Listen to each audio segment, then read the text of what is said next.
La guerre ravageait l'Est depuis 1937, lorsque l'invasion de la Chine par le Japon brisa la paix du Pacifique. Elle atteignit l'Europe le 1er septembre 1939, avec l'invasion de la Pologne par l'Allemagne, et devint véritablement mondiale le 7 décembre 1941, lorsque des avions japonais surgirent d'un ciel gris du Pacifique et frappèrent la base navale américaine de Pearl Harbor. Elle toucha tous les continents. Elle dura 6 ans et s'acheva non seulement par une capitulation, mais avec une nouvelle arme et une nouvelle ère. Voici l'histoire des hommes et des femmes qui vécurent la plus grande catastrophe créée par l'homme. Ils sont les témoins des triomphes et des tragédies de la guerre, où qu'elle ait été menée. Leur témoignage fait partie de l'histoire de la façon dont notre monde a été façonné par ceux qui pouvaient payer le prix de l'Empire et par ceux qui ne pouvaient plus l'assumer. Les deux principaux partenaires de l'Axe avaient connu un succès extraordinaire lors de leurs offensives initiales. L'Allemagne avait balayé l'Europe centrale, submergé l'Europe occidentale et pénétré profondément en Union soviétique. Le Japon avait conquis le Pacifique, déferlé sur la Birmanie, la Malaisie, les Philippines et les Indes orientales néerlandaises avec une rapidité qui stupéfia le monde pendant un temps. Il semblait que rien ne pourrait les arrêter. Mais en 1943, la physionomie de la guerre avait changé et au tournant de cette année, l'Axe était sur la défensive partout. Le cours de la guerre s'inversait, lentement, de manière inégale et à un coût terrible. Mais il s'inversait. À Stalingrad, les Allemands subirent la défaite la plus dévastatrice de l'histoire de la Wehrmacht. En Afrique du Nord, le corps africain de Rommel avait été chassé du continent. Dans le Pacifique, les Américains avaient progressé pied à pied depuis Guadalcanal, à travers les Salomon et les Gilbert. L'Italie avait été envahie et Mussolini, le premier des dictateurs fascistes, était tombé. L'année 1944 allait consolider ses gains sur tous les théâtres d'opération. La puissance alliée croîtrait à l'Est. L'Union soviétique se préparait à lancer ses offensives les plus puissantes. À l'Ouest, un second front, longtemps promis et sans cesse débattu, serait enfin ouvert. Et dans le ciel, au-dessus de l'Allemagne, une campagne de bombardement implacable réduirait la Luftwaffe en poussière. L'année à venir verrait des batailles qui redessineraient la carte du monde. Elle verrait le courage et la cruauté, la libération et le massacre, la stratégie et le chaos. Elle exigerait davantage de ses participants que toute année auparavant et, pour des millions de soldats, de marins, d'aviateurs et de civils sur tous les fronts, ce serait l'année qui déciderait s'ils vivraient ou mourraient. Ce qui suit est leur histoire, racontée à travers les yeux de ceux qui y étaient, à travers les équipages de bombardiers qui volaient dans la DCA au-dessus de Berlin, et les combattants de la jungle qui se frayaient un chemin à travers la Birmanie, à travers les marines qui prenaient d'assaut les plages du Pacifique, et les fantassins qui gravissaient péniblement les montagnes italiennes, à travers les soldats russes qui avançaient vers l'ouest à travers un paysage de ruines, et les jeunes hommes qui traversèrent la Manche le matin du 6 juin, sans savoir s'ils vivraient assez longtemps pour voir le soir. Car l'histoire de la guerre ne s'écrit pas dans les salles d'état-major. Elle s'écrit dans les tranchées, les péniches de débarquement, les tentes d'hôpital. À l'automne 1943, la campagne de bombardement alliée contre l'Allemagne était devenue implacable. Nuit après nuit, jour après jour, les bombardiers de la RAF et des États-Unis pilonnaient des cibles à travers le Reich. Pour la RAF, cela signifiait des bombardements de nuit, les grands Lancaster et Halifax tonnant dans l'obscurité vers les villes allemandes, guidés par des avions éclaireurs qui marquaient leurs objectifs par des gerbes de fusées éclairantes colorées. Pour les Américains, cela signifiait des bombardements de précision de jour. Les B-17 Flying Fortress et les BIN-4 Liberator volaient en formation serrée à haute altitude, leurs viseurs Norden pointés sur des usines, des gares de triage et des raffineries de pétrole spécifiques. Les deux approches comportaient des risques terribles. Toutes deux exigeaient un lourd tribut. Les stocks en diminution d'appareils de la Luftwaffe,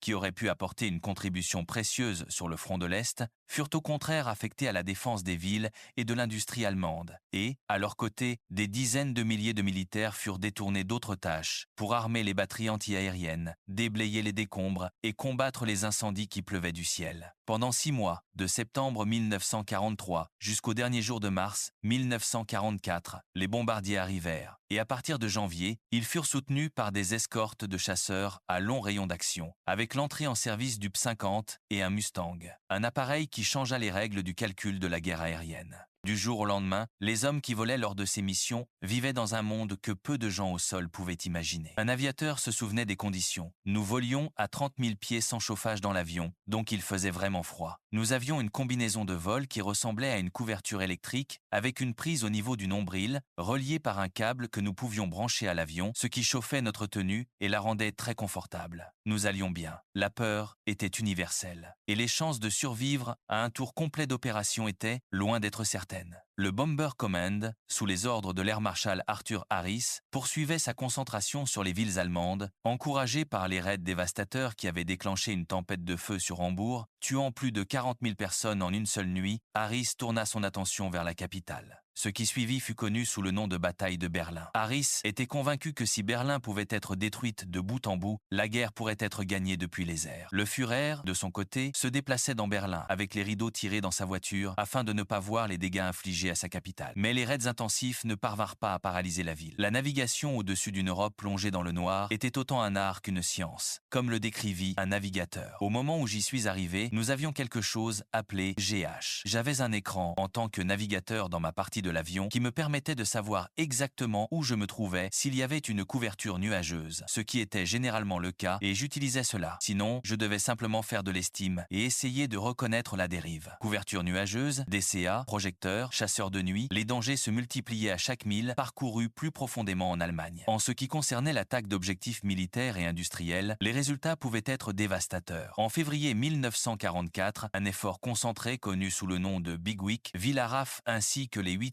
et 15e forces aériennes des États-Unis larguer plus de 15 000 tonnes d'explosifs sur des usines d'avions et de composants. Aéronautiques, les dégâts affaiblirent durablement la Luftwaffe. L'Allemagne continua à produire des chasseurs en nombre impressionnant, mais les pilotes formés pour les piloter devenaient irremplaçables. L'esprit parmi les équipages, malgré tout, resta ferme. Un vétéran le résuma simplement, l'esprit, tout au long de cette période, était celui d'un but. La camaraderie était excellente. L'acceptation de perdre un camarade l'était aussi. Il n'a jamais été question de dire que nous ne devrions pas être ici. Mais il était devenu clair, au printemps 1944, que le bombardement à lui seul ne mettrait pas une population à genoux, ni ne mettrait fin à la guerre. La preuve est venue fin mars, lorsque le Bomber Command lança un raid sur Nuremberg. 94 bombardiers furent abattus cette nuit-là. 540 membres d'équipage furent tués. Un bilan en une seule opération supérieur à celui subi par le Fighter Command pendant toute la bataille d'Angleterre. Et Nuremberg elle-même subit des dégâts minimes. Le raid fut une catastrophe et mit effectivement fin à la bataille de Berlin de Harris. 1000 appareils avaient été perdus au cours de la campagne. Les bombardiers allaient désormais être affectés à une toute autre mission, leur rôle dans l'invasion à venir de l'Europe. Les mathématiques de la guerre aérienne étaient implacables. Chaque bombardier abattu emportait un équipage de 7 à 10 hommes. Chaque chasseur qui ne revenait pas signifiait un pilote dont la formation avait pris des années. Le ciel au-dessus de l'Allemagne était devenu un vaste théâtre d'attrition. Et si les Alliés pouvaient remplacer leurs pertes, l'Allemagne, de plus en plus, ne le pouvait pas. Les usines continuaient de produire des avions. Le miracle de production d'Albert Speer y veillait. Mais les pilotes qui montaient dans ces cockpits étaient plus jeunes, moins expérimentés et recevaient moins d'heures de formation. Mois après mois, la Luftwaffe était saignée à blanc, non seulement dans les airs, mais aussi dans les écoles de formation et les dépôts de carburant. À l'été 1944, de nombreux pilotes de chasse allemands entraient en combat avec à peine 100 heures de vol. Leurs homologues alliés en avaient 3 ou 4 fois plus. Le résultat était prévisible et impitoyable. Mais même alors que la campagne de bombardement atteignait son apogée au-dessus de l'Europe, à l'autre bout du globe, ce sont les forces alliées qui faisaient face à une invasion dans les jungles enchevêtrées et les vallées détrempées par la mousson de Birmanie. L'armée impériale japonaise reprit ses opérations offensives et le théâtre de guerre le plus éprouvant allait donner lieu à certains des combats les plus désespérés. Les Chinois dépendaient presque entièrement de leurs alliés pour l'équipement militaire moderne. En 1943, l'acheminement de ces fournitures avait été drastiquement réduit par la perte de la Birmanie et de la route de Birmanie, l'artère vitale qui avait permis à la Chine de rester dans la guerre. Les efforts pour construire une voie alternative, la route de l'Edo, avaient été entravés par l'arrivée des pluies. Les plans alliés pour 1944 se concentraient sur la sécurisation du nord de la Birmanie afin que la route de l'Edo puisse être achevée. Le plan était complexe. Le général américain Joe Stilwell, commandant l'armée chinoise en Birmanie, devait avancer depuis l'Edo jusqu'à la frontière birmane, puis remonter vers le nord, construisant la route au fur et à mesure. Pendant ce temps, le groupe de pénétration à longue portée du général britannique hors de Wingate, les Shindit, serait transporté par voie aérienne derrière les lignes japonaises jusqu'à l'Irrawaddy, coupant les communications ennemies au sud des forces de Stilwell, tandis que le corps expéditionnaire chinois opérant depuis la Chine sous le commandement du général Wei Wang avancerait contre la 56e division japonaise à Tengchong, la poussant vers Wingate. Ce plan fut mis en œuvre le 5 février, lorsque les premiers éléments des Shindites commencèrent leur marche depuis l'Edo. Mais le lendemain, les Japonais frappèrent les premiers. La 55 division se dirigea vers le nord, avec l'intention de contourner et d'attaquer le 15e corps indien par l'arrière, dans l'état birman d'Arakan.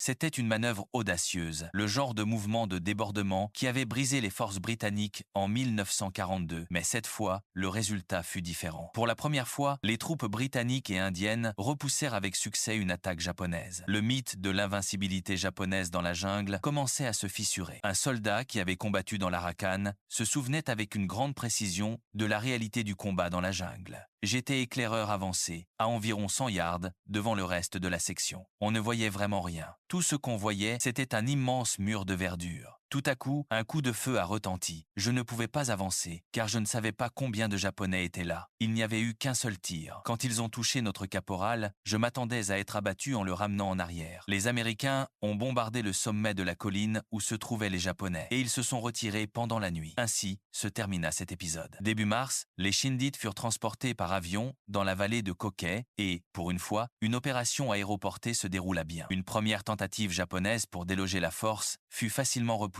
Mais au sud de la zone de débarquement des Shindites, la majeure partie de l'offensive japonaise prévue commença une semaine plus tôt que ne l'avait anticipé le général William Slim, qui faisait face à l'attaque. Avec les Japonais venait une division de l'armée nationale indienne, constituée par le leader indépendantiste Subhas Chandra Bose, à partir de prisonniers indiens capturés par les Japonais. Ces hommes, en franchissant le Chinduin, tombèrent à genoux en criant « Jai Hind, vive l'Inde !» convaincus qu'ils libéraient leur patrie. La 33e division japonaise progressa avant de se tourner vers le nord, commençant à menacer Imphal. La 20e division indienne reçut l'ordre de prendre position sur la route d'Imphal et de la tenir pendant 3 mois de combats féroces et ininterrompus. Elle tint bon, mais la véritable crise se développait plus au nord. L'objectif japonais devint clair. Kohima, c'était une base majeure. Plus important encore, c'était un terminus ferroviaire et la porte d'entrée de Dimapur, un immense dépôt de ravitaillement pour les Britanniques en Inde. Si Kohima tombait, et Dimapur avec elle, toute la position alliée dans la région pourrait s'effondrer. La 15e division japonaise coupa la route Imphal-Kohima en se rapprochant de son objectif et à ce moment critique, le commandement britannique subit un coup dur. Ord Wingate, dans la tradition des excentriques soldats mystiques britanniques comme Gordon de Khartoum et Lawrence d'Arabie, fut tué dans un accident d'avion. Le commandement des Shindites passa à Stilwell le 3 avril. La 30 et une division japonaise se rapprochaient de Kohima. Ce même jour, un bataillon d'infanterie britannique arriva pour tenir garnison au dépôt. S'ensuivit une bataille désespérée qui dura 2 semaines. Une bataille d'une férocité qui stupéfia même les vétérans des campagnes d'Afrique du Nord et d'Italie. Le périmètre se resserrait, jour après jour. De plus en plus du village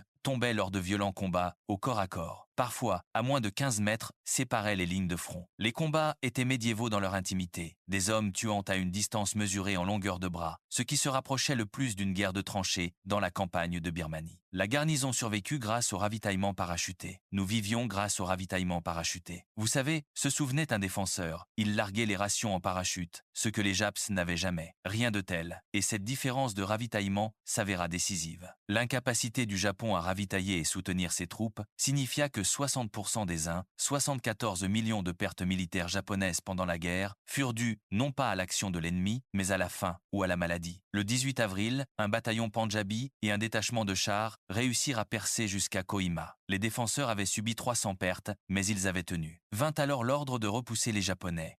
Ils ne recevraient plus de ravitaillement, plus de médicaments. Ils seraient repoussés vers l'est dans la jungle, où la mousson et la faim feraient le reste. La retraite japonaise devint une marche de la mort. Les Japonais ne pouvaient pas obtenir de nourriture des villageois. Un témoin se souvenait. Il forçait parfois les villageois. Alors la consigne se répandit. Quittez le village. S'ils viennent, les Birmanes s'en prendraient à eux.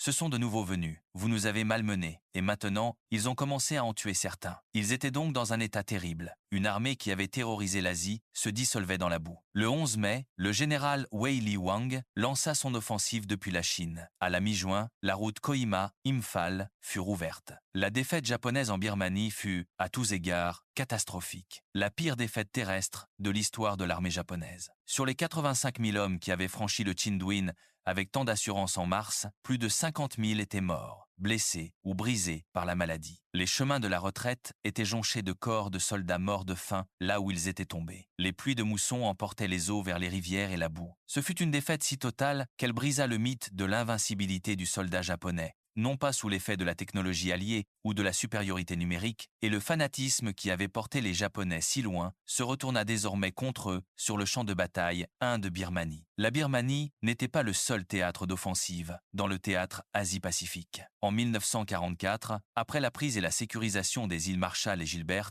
la planification alliée se tourna vers les Mariannes, et au-delà, vers les Philippines. Les Mariannes comptaient, parce qu'elles mettaient le Japon lui-même à portée des bombardiers lourds américains. Quiconque contrôlait ces îles détenait la clé de l'issue de la guerre du Pacifique. Les Japonais savaient lire une carte aussi bien que les Américains et eux aussi identifièrent l'importance stratégique des Mariannes. Ils prévoyaient de répondre à l'assaut américain attendu en déployant une flotte puissante combinée à des avions basés sur les îles. Ensemble, selon le plan, ils détruiraient la force de porte-avions américaine et renverseraient le cours de la guerre du Pacifique en un seul engagement décisif. C'était un plan audacieux. C'était aussi, comme les événements allaient le prouver, une illusion. La force de porte-avions américaine en cours de rassemblement pour frapper les Mariannes était la plus grande force navale jamais vue dans le Pacifique. Elle était organisée autour de 15 porte-avions. Elle était soutenue par la 5e flotte de l'amiral Spruance, avec 7 cuirassés et 21 croiseurs. Et il y avait aussi la flotte d'invasion, transportant 4 divisions complètes de troupes, comprenant en outre 12 porte-avions d'escorte, 5 cuirassés et 11 croiseurs. L'ampleur même de la puissance industrielle américaine se faisait désormais sentir en acier, en avions et en hommes. L'amiral Toyoda commandait la flotte japonaise rassemblée pour affronter cette armada face à toute cette puissance américaine. Il disposait de 5 cuirassés et de 8 porte-avions. L'écart était frappant, mais la doctrine navale japonaise continuait d'affirmer qu'une compétence supérieure et l'esprit guerrier pouvaient surmonter l'infériorité matérielle. Cette doctrine allait être mise à l'épreuve jusqu'à la destruction. Le 11 juin, l'assaut sur les Mariannes commença par un bombardement de l'île la plus au nord, Saipan. La prendre en premier empêcherait les renforts d'atteindre le Japon. Saipan comptait une garnison de 32 000 hommes retranchés et prêts à se battre jusqu'au dernier. Les débarquements à Saipan furent fortement contestés et les pertes élevées, en partie parce que la flotte et la couverture aérienne durent être retirées lorsque la force navale japonaise fut repérée et que la flotte américaine se repositionna pour ce qui allait devenir la bataille de la mer des Philippines les 19 et 20 juin 1944. La plus grande bataille de porte-avions de l'histoire fut livrée. Les Japonais prirent l'initiative en lançant des frappes aériennes contre les porte-avions américains, mais les vagues arrivantes furent repérées au radar bien avant leur arrivée et les chasseurs américains les attendaient. Le résultat fut l'anéantissement. Ce premier jour, les Japonais perdirent 219 appareils. Les Américains en perdirent 29. 2 porte-avions japonais furent coulés par des sous-marins le deuxième jour. La principale force de porte-avions américaine, sous le commandement de l'amiral Mark Mitcher, attaqua la flotte japonaise, coulant un autre porte-avions et détruisant 65 appareils. Les Américains surnommèrent l'action le grand tir au dindon des Mariannes. Le nom était irrévérencieux, mais juste. Au décompte final, les Japonais avaient perdu 3 porte-avions et 480 appareils. Les Américains n'avaient perdu aucun navire et 29 avions. Ce n'était pas une bataille. C'était un jugement. En 2 jours, la marine japonaise avait été privée de sa capacité à projeter sa puissance aérienne en mer. Les porte-avions qui avaient survécu rentrèrent péniblement dans des ports où il n'y avait plus assez de pilotes formés pour garnir leurs ponts. La marine impériale japonaise, la force qui avait frappé Pearl Harbor, avec une précision dévastatrice, qui avait humilié les Britanniques à Singapour, qui avait semblé pendant une année terrifiante maîtresse du Pacifique, n'était plus qu'une force épuisée. Les pertes en matériel et, plus encore, en équipages aériens entraînés avaient affaibli de façon permanente et fatale la capacité du Japon à mener une guerre navale conventionnelle. Une solution inédite à la pénurie de pilotes qualifiés serait bientôt trouvée et elle porterait le nom du vent divin qui, à 2 reprises, au XIIIe siècle, avait détruit les flottes d'invasion mongoles et sauvé le Japon. Ce vent s'appelait le kamikaze. C'était une solution née du désespoir. De jeunes hommes à peine formés, sanglés dans des avions chargés d'explosifs et lancés contre des navires ennemis. Elle ne demandait aucune compétence en combat aérien, aucune longue formation. Elle exigeait seulement la volonté de mourir.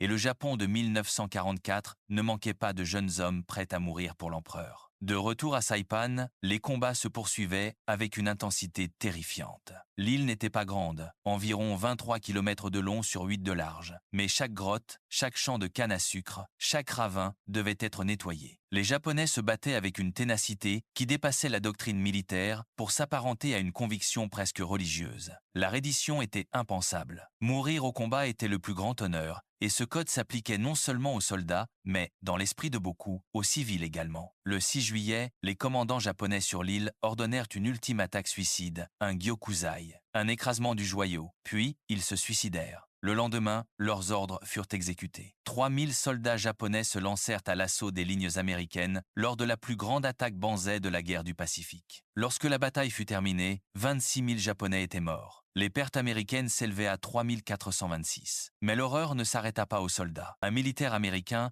se souvint de ce qui se produisit ensuite, et sa voix portait une incrédulité que les décennies n'avaient pas atténué. Nous étions au large de Saipan. Nous avons vu des civils se jeter du haut des falaises, se suicidant avec leurs enfants, des familles entières, convaincus par la propagande japonaise que les Américains les tortureraient et les tueraient. Choisir la mort à la place. 10 jours après la chute de Saipan, sous des critiques croissantes quant à la conduite de la guerre, le général Hideki Tojo démissionna de son poste de Premier ministre du Japon. Sa chute fut le signe que même au sein de l'establishment militariste japonais, la réalité de la situation devenait impossible à nier. 3 jours après la démission de Tojo, la 1e division de Marines américaines débarqua à Guam, territoire américain qui avait été saisi par le Japon dans les jours sombres qui suivirent Pearl Harbor. Le 24, les 2 et 4e divisions de Marines débarquèrent à Tinian. La résistance à Tinian prit fin le 1er août et à Guam le 10, bien que le dernier soldat japonais à Guam ne se rende qu'en 1960, sortant de la jungle pour découvrir un monde totalement transformé par rapport à celui qu'il avait connu. Les Mariannes étaient désormais aux mains des Américains, et depuis leurs aérodromes, le B-9 Super Fortress pouvait désormais atteindre les îles principales du Japon. La phase finale de la guerre du Pacifique avait commencé. Tandis que le Pacifique brûlait, la progression alliée sur le front sud du théâtre européen, en Italie, était lente, coûteuse et empêtrée dans certains des terrains les plus éprouvants que toute armée ait eu à combattre depuis la Première Guerre mondiale. Après avoir débarqué sur le continent italien en septembre 1943, les forces avaient progressé vers le nord en direction de Rome et vers la première des positions défensives allemandes, la ligne Gustave. Les divisions américaines avancèrent le long de la côte méditerranéenne depuis Salerne et à travers Naples. La 8e armée britannique remonta le long de l'Adriatique pour rejoindre des commandos qui avaient débarqué à Termoli. Mais dès le début du mois de novembre, les Alliés se heurtèrent à un adversaire redoutable en la personne du maréchal Albert Kesselring, un commandant d'un talent rare qui comprenait que chaque semaine, pendant laquelle l'Italie pouvait être tenue, était une semaine gagnée pour la défense du Reich.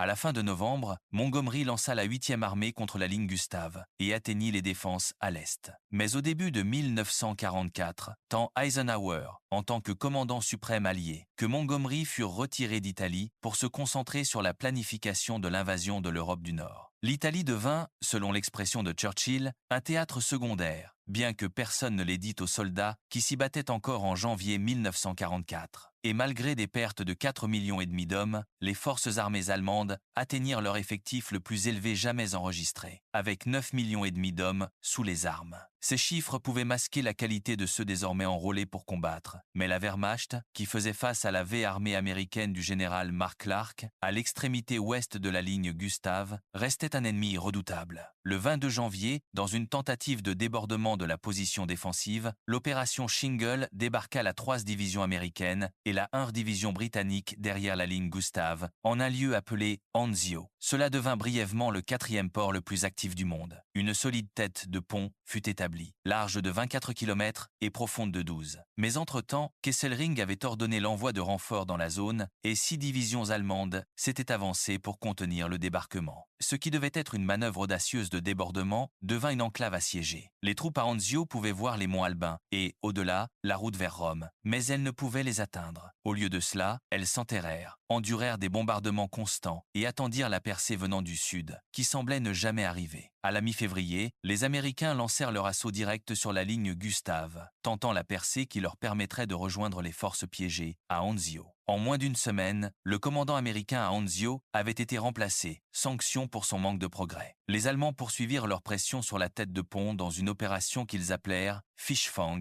pêche aux poissons, et seule la suprématie aérienne alliée les maintint à distance. L'assaut contre la ligne Gustave, quant à lui, avait été stoppé en un lieu qui deviendrait synonyme de sacrifice, Monte Cassino. Du 2 février au 17 mai, les Alliés lancèrent 5 offensives contre l'ancien monastère bénédictin dominant les hauteurs. L'assaut contre la ligne Gustave, cependant, fut bloqué en un lieu qui allait devenir synonyme de sacrifice, Monte Cassino. Du 2 février au 17 mai, les Alliés lancèrent 5 offensives contre l'ancien monastère bénédictin qui couronnait les hauteurs. Le monastère, fondé par saint Benoît lui-même au XVIe siècle, se dressait depuis près de 1500 ans lorsque, le 15 février, 135 forteresses volantes américaines le réduisirent en ruine lors de l'une des décisions les plus controversées de la guerre. Les moines avaient déjà été évacués, mais la destruction d'un site sacré d'une telle antiquité provoqua une onde de choc dans le monde catholique et au final n'apporta rien. Dans les décombres et maîtres des hauteurs, les parachutistes allemands se révélèrent encore plus difficiles à déloger que lorsqu'ils occupaient le bâtiment intact. Des formations indiennes, canadiennes, britanniques et néo-zélandaises se ruèrent à l'assaut et furent repoussées. Monte Cassino devint un nom incarnant la brutale arithmétique de la guerre en montagne. Les défenseurs, dominant le terrain, détenaient tous les avantages. Les assaillants, gravissant les pentes, payaient chaque mètre de leur vie. Finalement, les forces françaises libres du général Alphonse Juin, menées par des irréguliers marocains, aguerris à la guerre de montagne, ouvrirent la voie. Le 2 corps polonais emporta Monte Cassino lors d'un ultime assaut furieux le 17 mai. Le drapeau polonais flotta au-dessus des ruines, tandis que les Allemands se retiraient enfin. À la fin mai, les divisions allemandes étaient sévèrement malmenées et Rome se profilait. Le plan prévoyait une poussée vers l'est, jusqu'à Valmontone, pour couper la retraite de la 10e armée allemande. Mais le général Mark Clark avait d'autres idées, plutôt impériales. Sa détermination à être le libérateur de la ville éternelle permit à la 10e armée allemande de se retirer intacte, échappant pour combattre un autre jour. Le 5 juin, Mark Clark entra dans Rome à la tête de ses forces. Il ne reçut pas la publicité qu'il avait espérée. Le lendemain fut le jour J, et la libération de Rome disparut des unes. Il avait fallu aux Alliés 9 mois pour progresser de la pointe au genou, au prix de 40 000 pertes alliées et 25 000 pertes allemandes. L'Italie était techniquement libre, mais, au nord de Rome, Kesselring préparait déjà la prochaine ligne défensive, la ligne gothique, et les combats se poursuivraient péniblement tout l'automne et jusqu'en 1945. La campagne d'Italie avait rempli son objectif stratégique, immobilisant des divisions allemandes qui auraient autrement pu être déployées en France ou sur le front de l'Est, mais pour les hommes qui y avaient combattu, la stratégie offrait un réconfort bien maigre. Ils avaient payé chaque colline, chaque franchissement de rivière, chaque village en ruine, de leur sang, et beaucoup d'entre eux avaient le sentiment, non sans raison, que le monde les avait oubliés, tandis que les alliés occidentaux saignaient à travers l'Italie et se préparaient à l'invasion de la France. Sur le front le plus titanesque de la guerre, l'Est allait se déchaîner l'offensive la plus puissante jamais conçue. Le dégel printanier, qui transformait chaque année le front de l'Est en une mer de boue, signifiait que les Russes pouvaient lancer leur offensive. Et le 4 mars, ils passèrent à l'action, mais ils avancèrent sans l'un de leurs meilleurs commandants. Le général Nikolaï Vatoutine, tombé dans une embuscade de partisans luttant pour une Ukraine indépendante, succomba à ses blessures. C'était un rappel que cette guerre contenait d'autres guerres en son sein, que, tandis que les grandes puissances s'affrontaient, des conflits plus petits et plus féroces couvaient sous la surface. L'objectif stratégique de l'offensive soviétique de printemps était d'enfoncer un coin entre le groupe d'armée A et le groupe d'armée Sud. Les nouvelles parvenant aux alliés occidentaux étaient, pour une fois, sans ambiguïté bonne, comme le déclarait un bulletin contemporain. Pour l'instant, les meilleures nouvelles viennent du front russe, où l'armée rouge enchaîne les succès, repoussant les envahisseurs, brisant leurs défenses. En 2 jours, le premier front ukrainien de Joukov avança de 40 km, malgré la boue tenace qui engloutissait les véhicules et épuisait les hommes. À la fin du mois de mars, Hitler avait relevé de leurs fonctions les commandants des 2 groupes d'armées, von Kleist et von Manstein, 2 des maréchaux de terrain les plus capables d'Allemagne. Walter Model et Ferdinand Schörner, des commandants moins brillants mais de meilleurs nazis, furent nommés pour les remplacer. C'était un schéma devenu sinistrement familier. Hitler récompensait la loyauté plutôt que la compétence, et la Wehrmacht en payait le prix. Le 8 avril, les forces soviétiques avancèrent en Crimée. En seulement 2 jours, Odessa tomba le 17, Ternopil tomba aux mains de Joukov. Ce n'était pas une bataille très connue, ni une grande ville, mais Hitler avait déclaré Ternopil forteresse du Führer, et les 4500 hommes de sa garnison l'avaient défendu. En conséquence, 55 Allemands survécurent à l'assaut. 55 sur 4500. Les mathématiques de l'obsession d'Hitler pour les forteresses étaient écrites dans le sang de ses propres soldats. À la mi-mai, avec la reddition des 25 000 derniers soldats, la Crimée fut nettoyée et l'attention soviétique se tourna vers l'été, vers la planification de la plus grande offensive de la guerre, l'opération Bagration. Bagration était conçue pour coïncider avec l'invasion alliée de l'Europe occidentale. Le second front que Staline avait promis, exigé, réclamé et réclamé avec colère pendant 2 ans, serait enfin ouvert en 1944. Et lorsqu'il le serait, tout le poids de la coalition alliée s'abattrait sur l'Allemagne, simultanément à l'Est et à l'Ouest. Les Soviétiques avaient tiré les leçons de leurs offensives précédentes. Bagration ne serait pas un assaut frontal brutal. Elle recourrait à la tromperie à une échelle massive. Maskirovka, comme disaient les Russes, convaincre les Allemands que le coup principal tomberait dans le sud, contre le groupe d'armées Ukraine du Nord, alors qu'en réalité, il visait directement le groupe d'armées centre en Biélorussie. Les Allemands seraient pris à regarder dans la mauvaise direction, comme à Stalingrad, tout comme les Alliés allaient les surprendre, en train de regarder vers Calais plutôt que vers la Normandie. L'art de la tromperie semblait être devenu l'une des compétences déterminantes de 1944. Toutes sortes de ruses furent employées, et elles étaient d'une audace, couper le souffle. La 4e armée britannique en Écosse attira des unités allemandes vers le nord, détournant des réserves de la véritable zone d'invasion. Mais il n'y avait pas de 4e armée. La première armée de Patton, basée dans le sud-est de l'Angleterre, représentait une menace évidente pour les ports de la Manche les plus proches de Calais. Mais il n'existait pas de première armée américaine sous le commandement de Patton,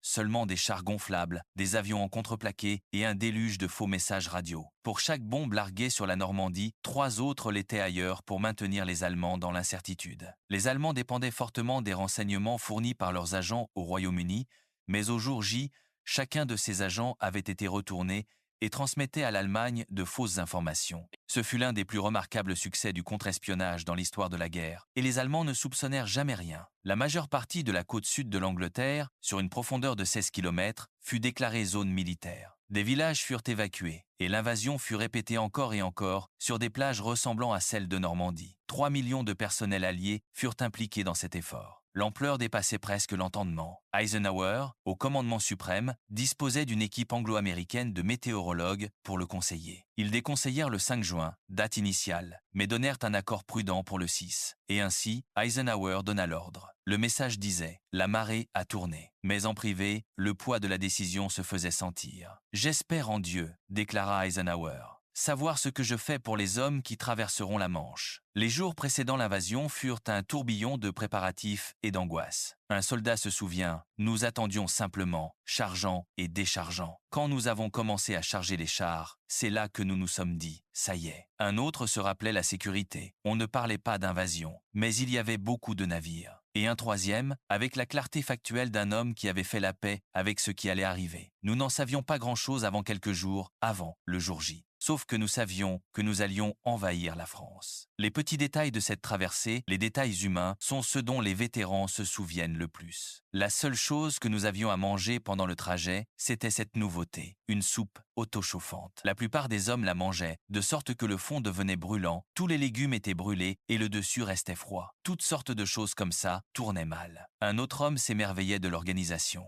J'étais stupéfait par l'efficacité de l'ensemble. On nous disait sur quelle péniche de débarquement nous serions. Ainsi, nous descendions parmi des centaines et des centaines de véhicules, et il disait « Vous êtes sur la péniche numéro 59, aucune chance », pensais-je. Et en fait, une fois arrivé, voilà qu'arrive la péniche 59. C'était d'une efficacité tout à fait extraordinaire. Sur l'ancienne flotte rassemblée autour de l'armada d'invasion, les marins leur donnèrent un surnom, Piccadilly Circus. La comparaison était juste. 5000 navires, la plus grande flotte d'invasion jamais assemblée, convergèrent vers les côtes de Normandie. Face à l'invasion, le commandement général des forces allemandes à l'ouest était assuré par le maréchal von Rundstedt. À la tête des forces s'opposant directement au débarquement, le groupe d'armée B était commandé par Erwin Rommel. Bien que le jour J lui-même, Rommel fut absent. Il était en permission. C'était l'anniversaire de sa femme. Il y a des moments dans l'histoire qui dépendent de tels détails humains, et celui-ci en fut un. Il y avait 850 000 hommes sous le commandement de von Rundstedt. Parmi eux, ayant choisi de combattre comme soldats plutôt que de mourir en prisonniers, se trouvaient 60 000 Russes. Les Allemands disposaient de moins de chars pour la défense de la France en 1944 qu'ils n'en avaient rassemblés pour sa conquête en 1940. Mais ils avaient le mur de l'Atlantique fortifié qui avait été l'obsession personnelle de Hitler et s'étendait sur plus de 2000 km, comptant 12 000 bunkers. 2 millions de travailleurs forcés avaient œuvré pendant 2 ans pour construire ce mur. Une grande partie de son armement avait été retirée et acheminée depuis la ligne Maginot. Une ironie sinistre qui n'échappait à personne. Le mur était redoutable, mais un mur n'est solide qu'à la mesure des hommes qui le défendent. Et les hommes derrière le mur de l'Atlantique formaient un ensemble disparate. Des vétérans et des adolescents, des volontaires et des conscrits, des Allemands et des auxiliaires étrangers, certains désireux de combattre et d'autres cherchant la première occasion de se rendre. Le désaccord sur la manière de se défendre contre l'invasion avait divisé le haut commandement allemand. Rommel voulait que les divisions blindées soient positionnées près des plages, prêtes à frapper la force d'invasion avant qu'elle ne puisse s'établir à terre. Il savait, par l'amère expérience de l'Afrique du Nord, ce que la puissance aérienne alliée pouvait faire à des formations blindées prises à découvert, les frapper sur la plage. Il s'y opposa, ou pas du tout, von Rundstedt.